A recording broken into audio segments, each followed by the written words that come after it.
Hawak ng apat ang isang tadhana. Chapter 1. Bea POV. Ako si Bea Mahina, at sa totoo lang, hindi talaga ako maganda di ba? Honest ako. Pero alam nyo ba, may best friend akong literal na perfect woman, si Patrice Villanueva. Sikat siyang modelo sa city namin, at lahat ng hinahanap ng mga lalaki sa babae, nasa kanya na. Nakilala ko siya sa isang camp, at simula noon, para na kaming magkapatid. Twin sisters nga, kung tutusin, kaso, siya lang yung maganda.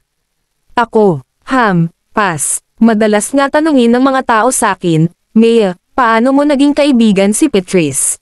Sobrang swerte mo. Ano bang alam nila? Sobrang swerte nga talaga ako sa kanya. Pero may isang araw na nagbago lahat. Papunta ako sa kondo niya kasi pinasagutan niya sa akin ang mga modules niya. Ako na yata ang unofficial assistant niya. Dahil alam ko ang pinang kondo niya, agad akong pumasok nang hindi na kumatok. Sinadya kong gulatin siya, pero, crush, nabitiwan ko ang mga dala ko. Nanlaki ang mga mata ko sa nakita ko. Si Patrice, nakapatong sa kitchen counter, kahalikan si Jude. At take note, hindi basta lalaki. Boyfriend ko si Jude. Napatigil silang dalawa, pero si Patrice ang unang lumapit. Bea, wait, let me explain. Sabi niya, pilit hinahawakan ang mga kamay ko. Tumalikod ako, pero sinundan niya ako. Si Jude naman, tumawa lang nang may kayabangan. Wala namang kailangang ipaliwanag, di ba? Sabi ni Jude habang nilalagay ang mga kamay niya sa bulsa. Shut up, Jude, sigaw ni Patrice. Kitang-kita ang frustration sa mukha niya, pero wala akong pakialam. Bea, lasing ako, paawan niyang sabi, halos umiiyak na. Lasing, yun lang ba ang excuse? Hindi ko napigilan ang sarili ko, napailing ako. Sige na, sabihin mo na nga, Patrice, sabat ni Jude, kaya mo lang naman kinaibigan ang nerd na yan para may tagasagot ng modules mo, tapos ayaw mo pang magbayad ng tagabitbit ng gamit mo. Libre lahat, di ba? Tapos ikaw, Bea, 3 araw pa lang tayo, ayaw mo na magpahawak ng kamay. Ang arte mo, pangit ka na nga, maarte ka pa. Waste of time. Bigla akong tumigil. Pakiramdam ko, unti-unting gumuho ang mundo ko.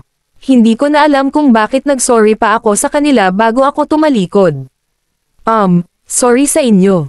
Lumabas ako ng kondo, nanginginig at naguguluhan. Naglakad ako sa ulan, walang pakialam kung mabasa.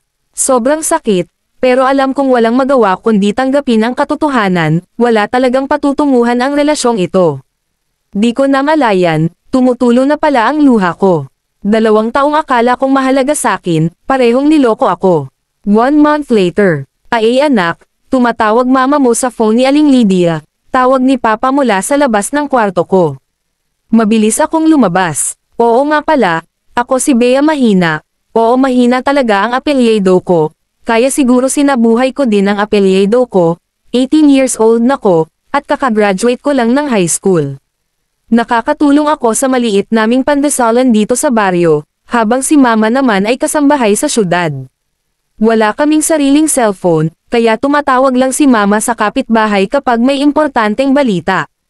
Hello, ma, miss na kita. Kailan ka uuwi? Tanong ko agad, kulang na lang yakapin ko yung telepono. Miss na miss din kita, anak.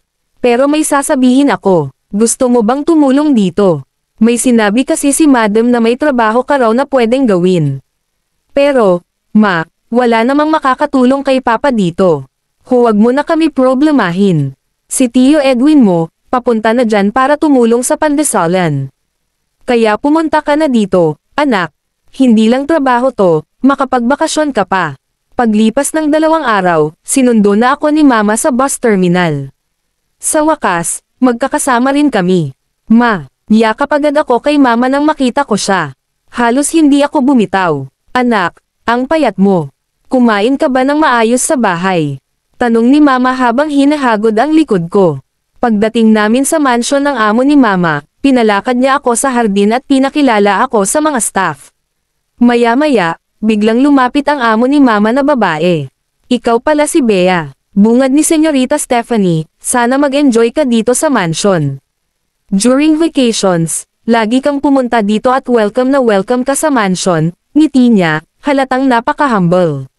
Thank you po, senyorita, sabay kaming nagpasalamat ni Mama. Nginitian niya naman kami at nagpaalam ng umalis.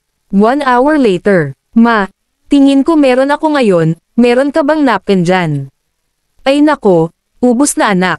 Bili ka na lang muna sa labas. Andyan lang naman, dyan ang tindahan, paglabas mo ng gate ng mansion. Ah, sige po Ma. Nakabili na rin ako ng napkin at pauwi na.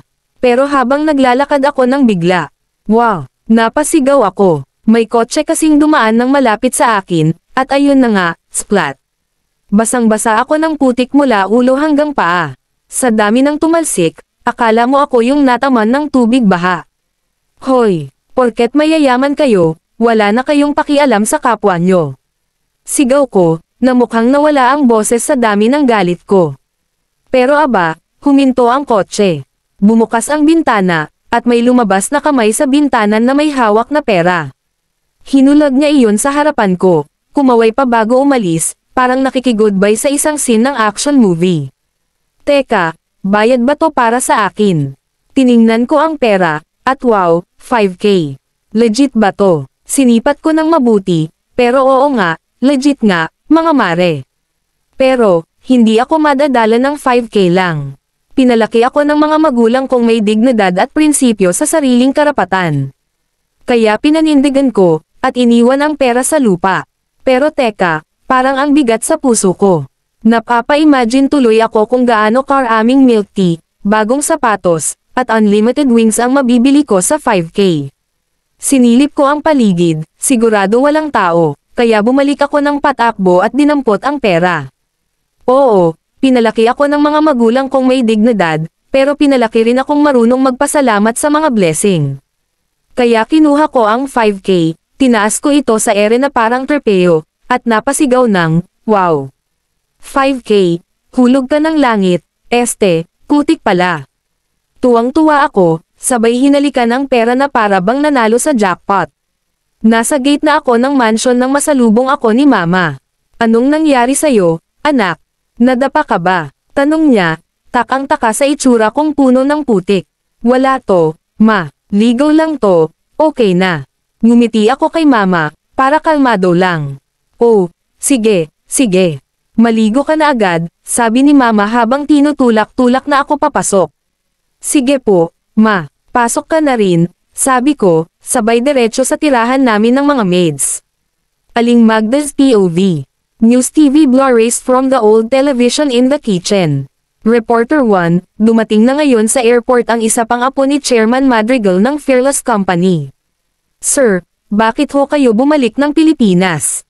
Reporter 2, dito ka na ba uli mag-aaral? Pero bago pa makasagot yung apo ni Chairman, nagsulputan na agad ang mga bodyguard para harangin ang media. Para talagang action movie. Ay nako, noneng. Bulong ko sa katabi kong si Elsa habang humihigop ng kape. Dumating na yung anak ni Senyorita. Akala ko ba sa susunod pa na linggo? Bago pa kami makapag-usap ng mas mahaba, nagmamadali nang lumapit si Secretary Mel, parang whirlwind na may dala pang clipboard at listahan ng mga dapat gawin. Dalian nyo, maghanda kayo ng hapunan. Nalinis nyo na ba ang kwarto niya? Tanong niya, habang tinitingnan kami ng mariin. Bilasan nyo na, galaw-galaw. Parang na-recharge bigla ang buong mansion. Nagtatakbuhan na ang mga kasambahay sa pag-aayos, at iniisip ko rin, nako, kailangan ko masabihan si Bea. Kung nakarating ka dito sa dulo, pahingi naman ng likes at subscribe, kita-kita ulit sa susunod na chapter.